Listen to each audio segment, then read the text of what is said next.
Welcome to ANN. నేను మీ లక్ష్మీనాగ్ నరహరి శెట్టి. వార్తాపత్రిక వార్తా విశ్లేషణకి స్వాగతం. ముందుగా మహాదినపత్రికలు ఏం ప్రచురించారో చూద్దాం.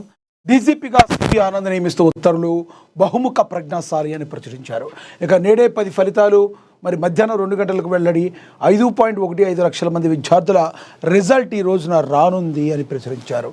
ఇక తలసానికి కీలక బాధ్యతలు, రాబోయే ఎన్నికల వ్యూహాలపై కేటీఆర్ చర్చ, డబుల్ ఓట్ల విషయంలో పకడ్బందీగా వ్యవహరించాలని సూచించింది బీఆర్ఎస్ పార్టీ అని కూడా ప్రచురించడం జరిగింది.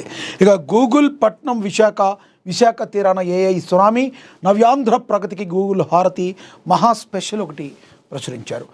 అద్భుతమైన నగరంగా ఫ్యూచర్ సిటీ, 3 బుల్లెట్ ట్రైన్ మార్గాలు ఇక్కడే, జూన్ 2 కల్లా 4వ నగరం కార్యాలయం రెడీ, మీరు ఏడుస్తూనే ఉండండి నేను చేసుకుంటూ పోతా అని ప్రతిపక్షాలకు సీఎం రేవంత్ రెడ్డి చురకలంటించారు. అదేవిధంగా చూసుకుంటే మిలిటరీ వ్యయంలో టాప్ 5లో భారత్, పాక్ కంటే 9 రెట్లు ఎక్కువ వ్యయం అని కూడా ప్రచురించారు.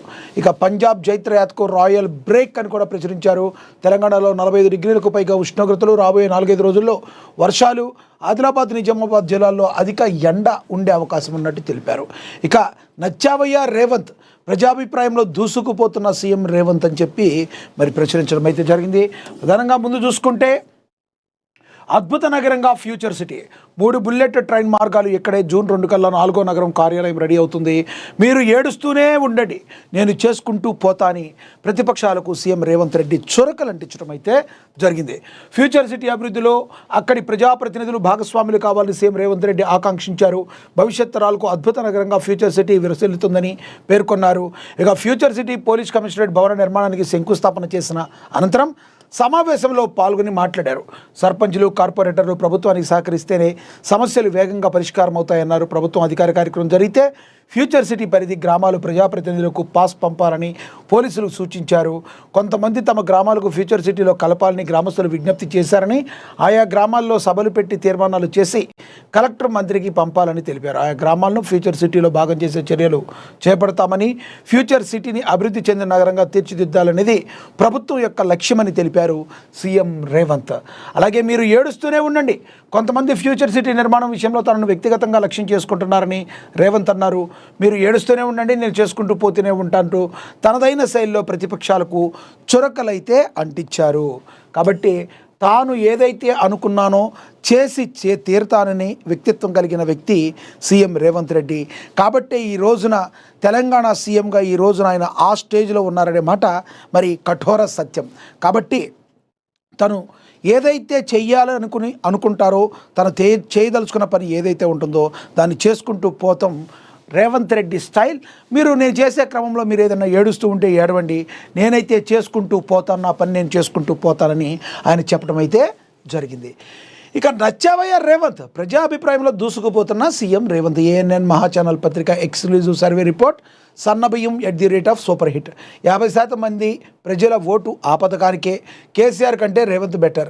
సర్వేలో మెజారిటీలో నెటిజన్ల స్పందన, మహిళా పక్షపాతిగా సీఎం, 54% మంది మహిళల మద్దతు రేవంత్ సర్కార్కే, వ్యూహకర్తగా మార్కులు, అహంకారం లేని నాయకుడిగా పెరిగిన గ్రాఫ్ అని కూడా మరి మహాకథనంలో చెప్పడం అయితే జరిగింది.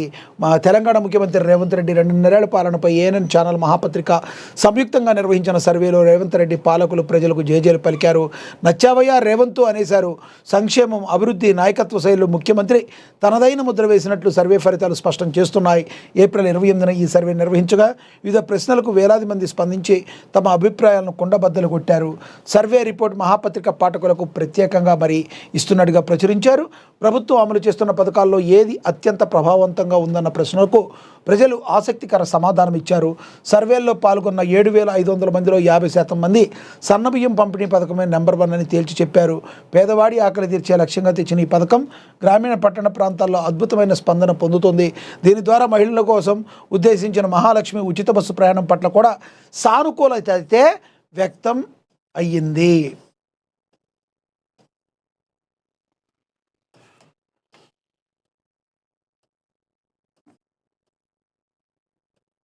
ఇక మహిళల పక్షపాతిగా రేవంత్ రెడ్డి ప్రభుత్వం గట్టి విశ్వాసాన్ని గెలుచుకున్నారు. మహిళలకు ఎవరి పాలనలో న్యాయం జరిగిందన్న ప్రశ్నకు 54% మంది రేవంత్ రెడ్డి వైపే మొగ్గు చూపారు.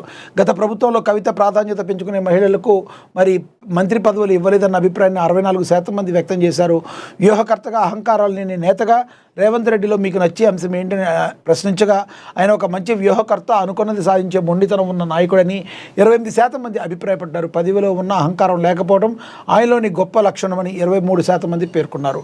మంత్రుల పనితీరు బట్టికే అగ్రతాంబూలం. ఉమ్మడి ఖమ్మం జిల్లా మంత్రుల పనితీరుపై సర్వే నిర్వహించగా డిప్యూటీ సీఎం బట్టి విక్రమార్క మిగతా ఇద్దరి కంటే మెరుగైన పనితీరు కనిపిస్తున్నారని ప్రజలు తీర్పునిచ్చారు.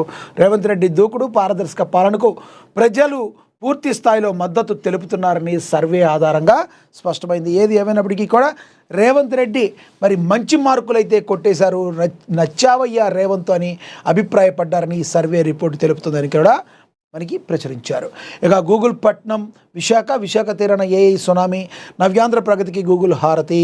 భావితరాల భవిష్యత్తును శాసించే ఆర్టిఫిషియల్ ఇంటెలిజెన్స్ మహాయుగానికి ఆంధ్రప్రదేశ్ సర్వగంగా వేదిక అవుతుంది. దశాబ్దాలుగా కేవలం అలల హోరు, ఉక్కు కర్మాగారాల సైరన్ల విన్న విశాఖపట్నం తీరు నేడు ప్రపంచ టెక్నాలజీ గుండె చప్పుడుగా మారపోతుంది. టెక్ దిగ్గజం గూగుల్ అక్షరాల 1.35 లక్షల కోట్ల భారీ పెట్టుబడితో విశాఖ గడ్డపై నిర్మించనున్న global AI cloud data centre రాష్ట్ర పారిశ్రామిక చరిత్రలో ఒక సువర్ణాధ్యాయం. ఇది కేవలం ఒక భవన నిర్మాణమో లేదా కొన్ని వేల కోట్ల పెట్టుబడో కాదు.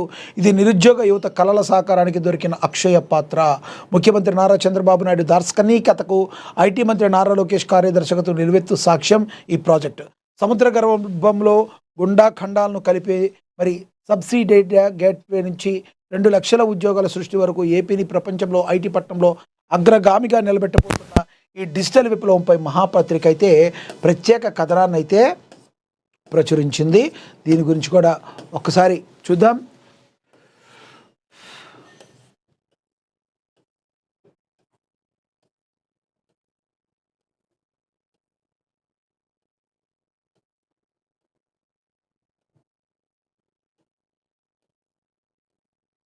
ఓకే, తదుపరి చూస్తే మిలిటరీ వ్యయంలో టాప్ 5లో భారత్. పాక్ కంటే 9 రెట్లు ఎక్కువ వ్యయం. ప్రపంచ సైనిక వ్యయంలో భారత్ టాప్ 5లో నిలిచింది. సైన్యాన్ని బలోపేతం చేసుకునే దిశగా అడుగులు వేస్తూ ప్రపంచంలోనే అత్యధిక సైనిక వ్యయం చేస్తున్న దేశాల్లో భారత్ 5వ స్థానంలో నిలిచింది. పాకిస్తాన్పై చేపట్టిన ఆపరేషన్ సింధూర్, చైనాతో సరిహద్దు ఉద్రిక్తతల నేపథ్యంలో భారత్ తన ఆయుధ సంపత్తిని భారీగా పెంచుకుంటుంది. టాప్ 5 దేశాలు ఇవే. Stockholm international peace research institute SIPRI తాజాగా విడుదల చేసిన నివేదిక ప్రకారం ప్రపంచ సైనిక వ్యయంలో కేవలం కొన్ని దేశాలే ప్రధాన వాటాను కలిగి ఉన్నాయి. వాటిలో అమెరికా $954 బిలియన్ అందరికంటే ముందు వరుసలో ఉంది. చైనా $336 బిలియన్ రెండో స్థానంలో ఉంది. తద్వారా వరుసగా 31 ఏళ్ల పాటు రక్షణ బడ్జెట్ పెంచిన దేశంగా తన రికార్డును అలాగే బదిలీ చేసుకోగలుగుతుంది. మరోవైపు ఉక్రెయిన్తో యుద్ధం చేస్తున్న రష్యా రక్షణ వ్యయం కోసం $190 బిలియన్ కేటాయించింది. ఈ విధంగా అది ఈ జాబితాలో 3వ స్థానంలో నిలిచింది. జర్మనీ తన సైనిక వ్యయాన్ని 24% మేర భారీగా పెంచింది. తద్వారా దాని రక్షణ వ్యయం $114 బిలియన్ చేరి 4వ స్థానంలో నిలిచింది. సిప్రి నివేదిక ప్రకారం గ్లోబల్ డిఫెన్స్ ట్రెండ్స్ భారత కీలక పాత్ర పోషిస్తుంది. 2025 సంవత్సరానికి గాను భారత్ తన సైనిక రంగంపై $92.1 బిలియన్ ఖర్చు చేసి ప్రపంచంలోనే 5వ స్థానంలో నిలిచింది. అంతకుముందు ఏడాదితో పోలిస్తే ఇది కేవలం 8.9% ఎక్కువ. ప్రపంచ సైనిక వ్యయంలో 3.2%. పాకిస్తాన్పై చేపట్టిన ఆపరేషన్ సింధూర్ సైనిక వ్యవస్థలను అత్యవసరంగా కొనుగోలు చేయడం వల్లే భారత్ వ్యయం అమాంతం పెరిగింది. ఇక దాయాది దేశం పాకిస్తాన్ కూడా తన వ్యయాన్ని 11% పెంచి $11.9 బిలియన్ చేసింది. తద్వారా 40 దేశాల జాబితాలో పాక్ 31వ స్థానం నిలిచింది. ఏది ఏమైనప్పటికీ పాక్తో పోలిస్తే భారత సైన్యం వ్యయం దాదాపుగా 9 రెట్లు అధికంగా ఉండడం గమనార్హం. చైనా పాకిస్తాన్తో ఉన్న ఉద్రిక్తతల వల్లే భారత్ ఆయుధ కొనుగోలును వేగవంతం చేస్తుందని సిప్రి నివేదిక అయితే మరి స్పష్టం చేస్తుంది. ఈ రకంగా చెప్పాలంటే ఇండియాకి చాలా గుడ్ సైన్. ఎందుకంటే ఎప్పుడు ఏం జరుగుద్దో తెలియని పరిస్థితుల్లో మరి సైనిక మీద మిలిటరీ మీద పెడతామంటే అది మరి ఒక రకంగా కేంద్ర ప్రభుత్వం యొక్క సక్సెస్గా దీన్ని మనం భావించవచ్చు. ప్రజలందరూ కూడా మరి దీన్ని గమనించాలి అని చెప్పి మనందరం కూడా పేర్కొనవచ్చు. ఇక తెలంగాణలో 45 డిగ్రీలకు పైగా ఉష్ణోగ్రతలు, రాబోయే 4-5 రోజుల్లో వర్షాలు. ఆదిలాబాద్, నిజామాబాద్ జిల్లాలో అధిక ఎండ తీవ్రత ఉండే అవకాశం ఉంది. తెలంగాణ రాష్ట్రం ప్రస్తుతం అసాధారణమైన వాతావరణ వైవిధ్యానికి వేదిక మారింది. ఒకవైపు అగ్నిగుండంలో మారుతున్న ఎండలు, మరోవైపు అకస్మాత్తుగా విరుచుకుపడుతున్న భీకర వడగండ్ల వానలు జనజీవనాన్ని అతలాకుతలం చేస్తున్నాయి. రాష్ట్రంలోని ఉత్తర దక్షిణ ప్రాంతాల మధ్య కనిపిస్తున్న ఈ విరుద్ధ పరిస్థితులు పర్యావరణవేత్తలను సైతం విస్మయానికి గురి చేస్తున్నాయి. గత కొద్ది రోజులుగా బాణుడు తన ప్రచండ రూపంతో జనాన్ని బెంబేలెత్తిస్తుండగా మంగళవారం మధ్యాహ్నం నుంచి మరి ఒక్కసారిగా మారిన వాతావరణం పలు జిల్లాల్లో ప్రకృతి ప్రకోపాన్ని తలపించింది. అగ్నిగోళంలో మారిన ఆకాశం నుంచి నిమిషాల వ్యవధిలోని పిడుగులు వడగండ్లు కురవడంతో రాష్ట్ర వ్యాప్తంగా పెను సంచలనం సృష్టించింది. ఉత్తర తెలంగాణలో నిప్పుల కుంపటి, దక్షిణ వడగండ్ల బీభత్సం, ప్రకృతి మార్పుల వెనుక శాస్త్రీయ కారణం, హైదరాబాద్లో వాతావరణం దోబూచులాట. రాబోయే 5 రోజులు చాలా కూడా అత్యంత కీలకమైనవిగా ఉన్నాయి. మరి ప్రజలందరూ కూడా అప్రమత్తంగా ఉండాలి అని చెప్పి వాతావరణ శాఖ అయితే హెచ్చరికలు అయితే జారీ చేస్తుంది. ఇక డీజీపీగా సివి ఆనంద్ నియమిస్తూ ఉత్తర్వులు జారీ. మరి బహుముఖ ప్రజ్ఞాశాలి ఆయన అని చెప్పి ప్రచురించడం జరిగింది.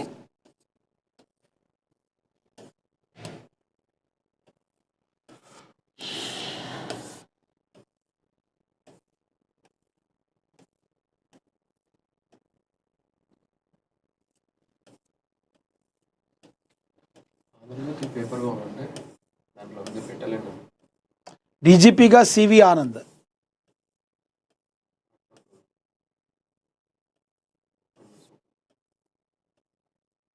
రైట్. తర్వాత అదే రకంగా చూసుకుంటే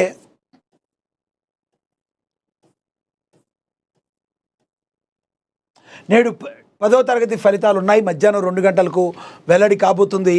5.15 లక్షల మంది విద్యార్థులకు మరి ఈ యొక్క రిజల్ట్ అనేది రాబోతుంది. దీని గురించి కూడా మరి ప్రచురించారు. ఒకసారి చూద్దాం. నేడు 10వ తరగతి ఫలితాలు. మరి రాష్ట్ర వ్యాప్తంగా లక్షలాది మంది విద్యార్థులు ఎప్పుడెప్పుడు అని ఎదురు చూస్తున్న 10వ తరగతి ఫలితాలు విడుదలకు ముహూర్తం ఖరారైంది. రేపు మధ్యాహ్నం 2 గంటలకు ఈ ఫలితాలను అధికారికంగా విడుదల చేయనున్నారు. ప్రభుత్వం పరీక్షల విభాగం దీనికి సంబంధించిన అన్ని ఏర్పాట్లను పూర్తి చేస్తుంది. గత నెల 14న ప్రారంభమైన 10వ తరగతి ప్రధాన పరీక్షలు ఈ నెల 13వ తేదీతో ముగిశాయి. సుమారు 5.15 లక్షల మంది రెగ్యులర్ విద్యార్థులు ఈ పరీక్షలకు హాజరు కాగా ఈ నెల 23వ తేదీ నాటికి జవాబు పత్రాల మూల్యాంకన ప్రక్రియ అధికారులు అత్యంత వేగవంతంగా పూర్తి చేశారు. మే మొదటి వారంలో ఫలితాలు వెలువడతాయని తొలుత భావించినప్పటికీ విద్యాశాఖ చొరవతో ఏప్రిల్ నెలాఖరులోనే ఫలితాలను సిద్ధం చేసి ప్రభుత్వం ఆమోదం పొందారు. ప్రభుత్వ సలహాదారు కేకేశ్వరరావు ముఖ్య అతిథిగా హాజరై ఫలితాలను విడుదల చేస్తారు. విద్యార్థుల జీవితంలో 10వ తరగతి అనేది ఒక కీలకమైన మలుపు. ఫలితాలు వెల్లడి అనంతరం విద్యార్థులు తమ భవిష్యత్తు కోసం సరైన కోర్సును ఎంచుకోవడంపై దృష్టి సారించాల్సి ఉంటుంది. కేవలం మార్కులు, ర్యాంకులకే పరిమితం కాకుండా తమ ఆసక్తి మరియు సామర్థ్యానికి అనుగుణంగా కోర్సులను ఎంపిక చేసుకోవాలని విద్యా నిపుణులు అయితే చెప్తున్నారు.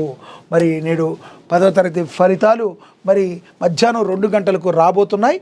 మరి దీని విషయం గురించి మరి చాలా అందరూ కూడా విద్యార్థులందరూ కూడా ఎంతో ఎంతూజియాజంతో ఎదురు చూస్తున్న పరిస్థితిని మనం గమనించవచ్చు.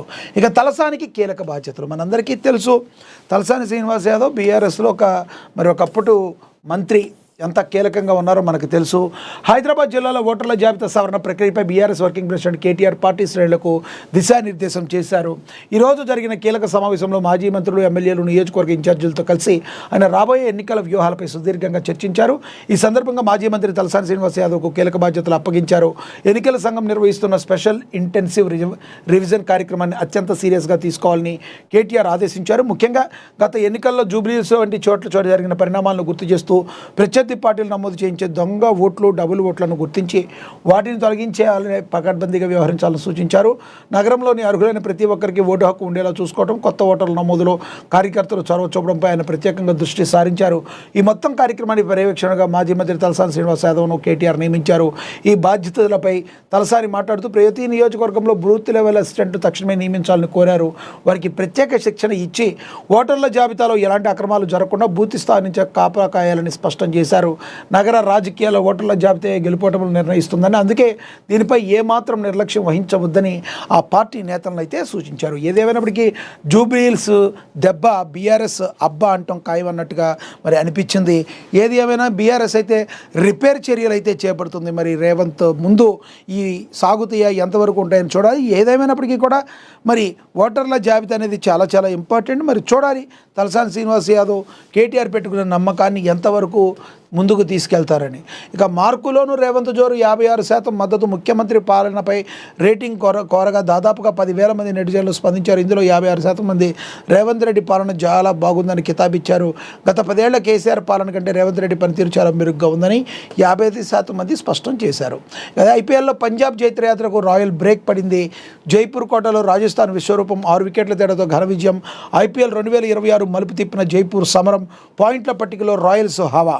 ఐపీఎల్ 2026 సీజన్లో వరుస విజయాలతో అప్రతిహాతంగా దూసుకుపోతున్న పంజాబ్ కింగ్స్ జైత్రయాత్రకు జైపూర్ వేదికగా బ్రేక్ పడింది. ఇరు జట్ల మధ్య జరిగిన పోరు కేవలం క్రికెట్ మ్యాచ్లా కాకుండా వ్యూహ ప్రతి వ్యూహాల రక్షణలా సాగింది. పంజాబ్ జోరును చూసిన ఈ మ్యాచ్ ఏకపక్షంగా అవుతుందని భావించిన విశ్లేషకులు రాజస్థాన్ రాయల్స్ తమ అద్భుత ప్రదర్శనతో సమాధానమైతే ఇచ్చారు. సర్వశక్తులు ఒడ్డి పోరాడి పంజాబ్ను 6 వికెట్ల తేడాతో గెలిపించారు. మళ్ళీ సూర్యవంశీ వైభవ్ ఎవరైతే ఉన్నారో అతను కూడా అద్భుతంగా 16 బంతుల్లో 40+ పైచీలకు రన్స్ కొట్టి మరి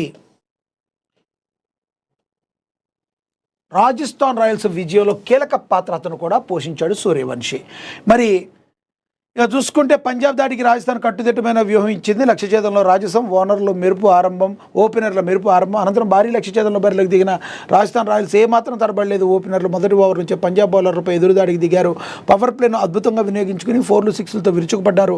పంజాబ్ బౌలర్లు రైన్ లెంగ్ తప్పడంతో రాజస్థాన్ బ్యాటర్లకు పని సులువైంది. మైదానంలో నలుమూలల క్లాసిక్ షాట్లతో అలరిస్తూ పరుగుల వేగానికి తగ్గకుండా చూసుకున్నారు. ఓపెనింగ్ భాగస్వామ్యం బలంగా ఉండడంతో తర్వాత వచ్చిన బ్యాటర్లపై ఒత్తిడి తగ్గింది. రాజస్థాన్ బ్యాటర్ల ఆత్మవిశ్వాసం చూస్తుంటే వారి మ్యాచ్కి ముందే ముగించాలని నిర్ణయించుకున్నట్లుగా తెలిసింది.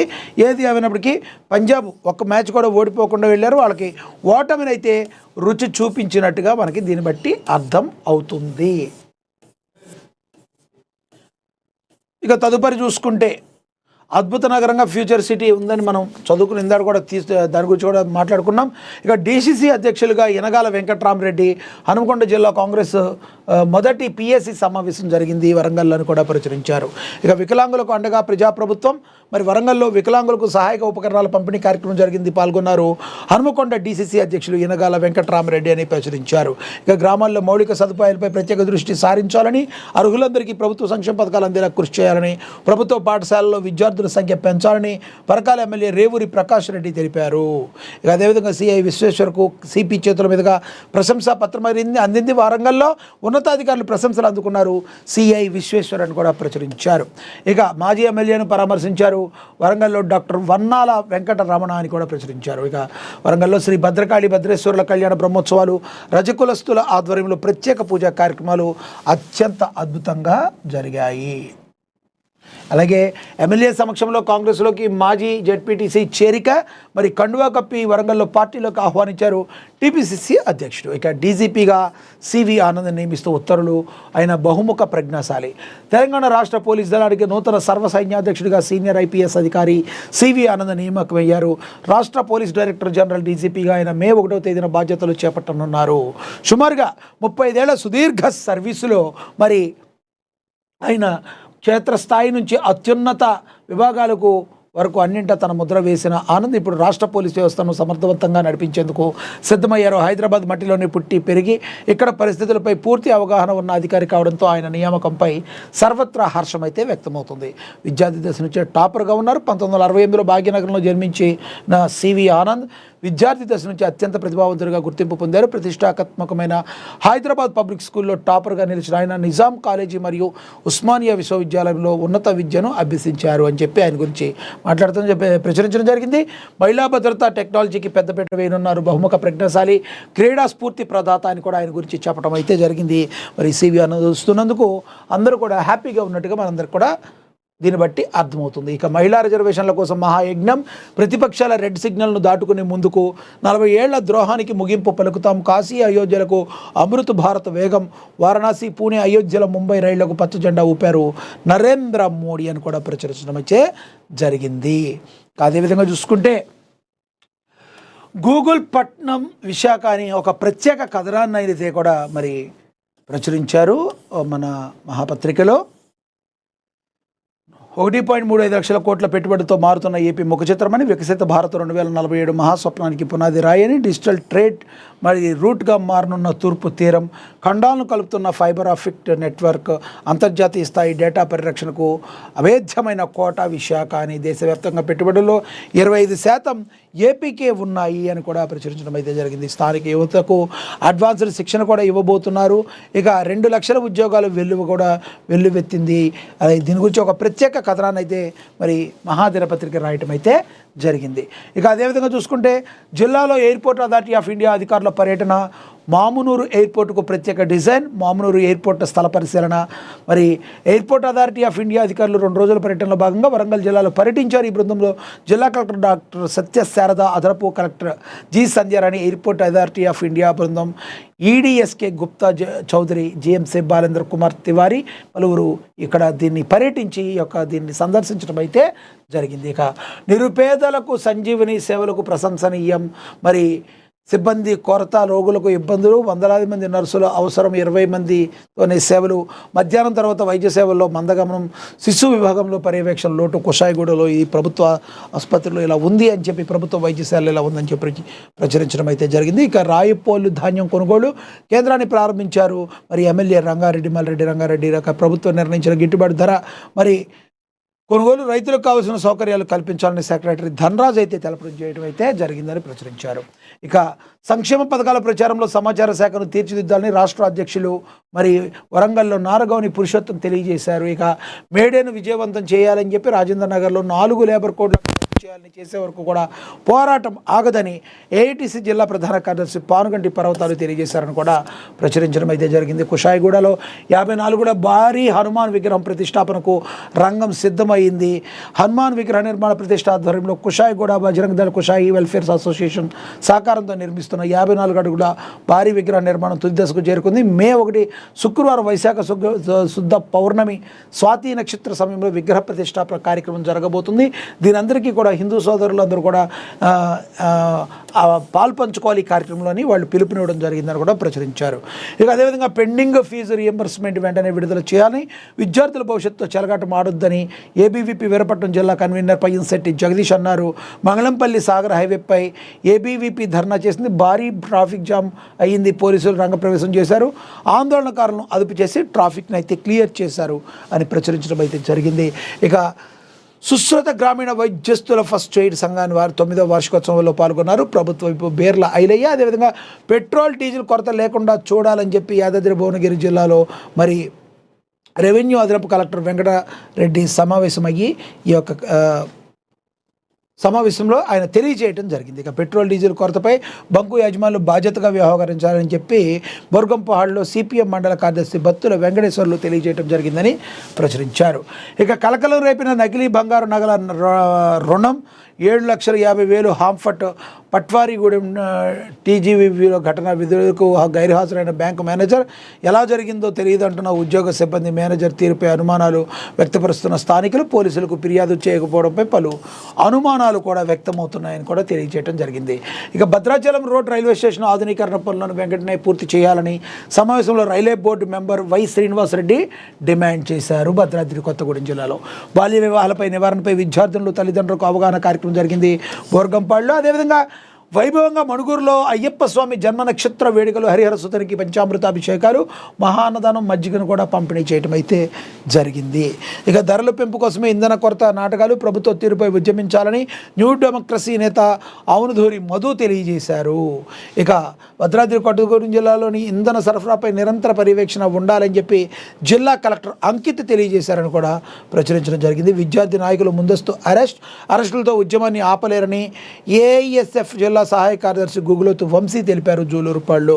ఇక సమాచార హక్కు పౌరుడి చేతిలో వజ్రాయుధమని, నల్గొండలో పారదర్శకతే లక్ష్యంగా యంత్రాంగం పనిచేయాలని రాష్ట్ర ప్రధాన సమాచార commissioner doctor G Chandrashekar Reddy తెలిపారని కూడా ప్రచురించడం అయితే జరిగింది. ఇక క్షయవ్యాధి నివారణకు సమిష్టిగా కృషి చేయాలని బెల్లంపల్లిలో తాండూరు మండల వైద్యాధికారి డాక్టర్ ఝాన్సీ రాణి తెలిపారని ప్రచురించారు. ఇక ప్రజలందరూ దేశం కోసం, ధర్మం కోసం పాటుపడాలని పరమపూజ్య శ్రీ శ్రీ శ్రీ శ్రీ విశ్వంబర స్వామీజీ మరి తెలియజేశారు.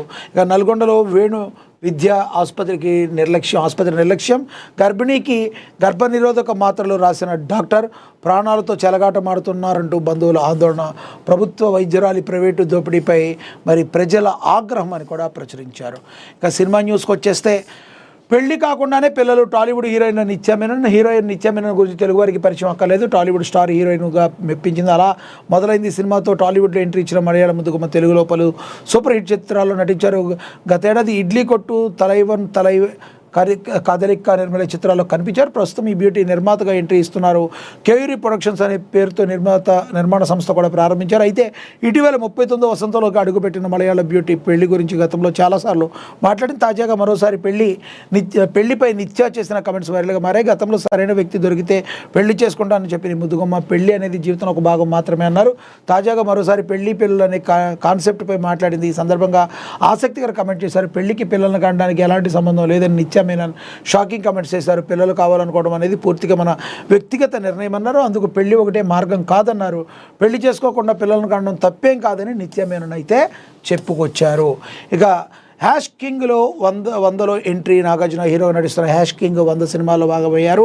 నటి టబు మరి ఆర్య కార్తిక్ దర్శకత్వం వహిస్తున్న సినిమా ఇది. ఈ చిత్రంలో ఐశ్వర్య రాజేష్ హీరోయిన్గా నటిస్తున్నారని తెలిసింది. కాగా ఈ సినిమాలో నటి టబు భాగమైనట్లుగా మేకర్స్ సోమవారం అయితే ప్రకటించారు. నిన్నే పెళ్ళాడుతో సినిమాలో మరి టబు ఎంత ప్రత్యేకంగా అప్పుల్లో ఉండేవాళ్ళు అందరికీ తెలుసు. గాయపడ్డ సింహం సంతృప్తి ఇస్తుంది ఫరియా అబ్దుల్లా తెలిపారు. గాయపడ్డ సింహం చిత్రకథ వినగానే కొత్తగా అనిపించిందని, కశ్యప్ శ్రీనివాసన్ ఆ పాత్ర గురించి చెప్పినప్పుడు చాలా ఎగ్జైటింగ్గా అనిపించిందని, ఇందులో ప్రతి పాత్రకి ప్రాధాన్యం ఉంటుందని మరి చెప్పారు. ఈ మూవీ చూసిన ప్రేక్షకులకు ఓ మంచి సినిమా చూసామన్న సంతృప్తి కలుగుతుందని చెప్పి ఫరియా అబ్దుల్లా తెలియజేశారు. ఓవరాల్గా మరి సినిమా న్యూస్ కూడా మనం చూడవచ్చు.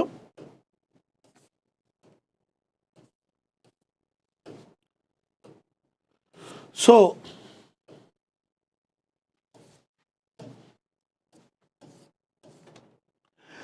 ప్రజలకి ప్రభుత్వానికి వారధిగా ఉంటూ ఎప్పటికప్పుడు కూడా నిష్పక్షపాతంగా వార్తలను ప్రచురించే ఏకైక దినపత్రిక మహాదినపత్రిక. ఇప్పుడే డౌన్లోడ్ చేసుకోండి. మరి ఇంకెందుకు ఆలస్యం, మహాదినపత్రికను ఇప్పుడే డౌన్లోడ్ చేసుకోండి. ఇది వాళ్ళ వార్తా విశ్లేషణ. నమస్తే.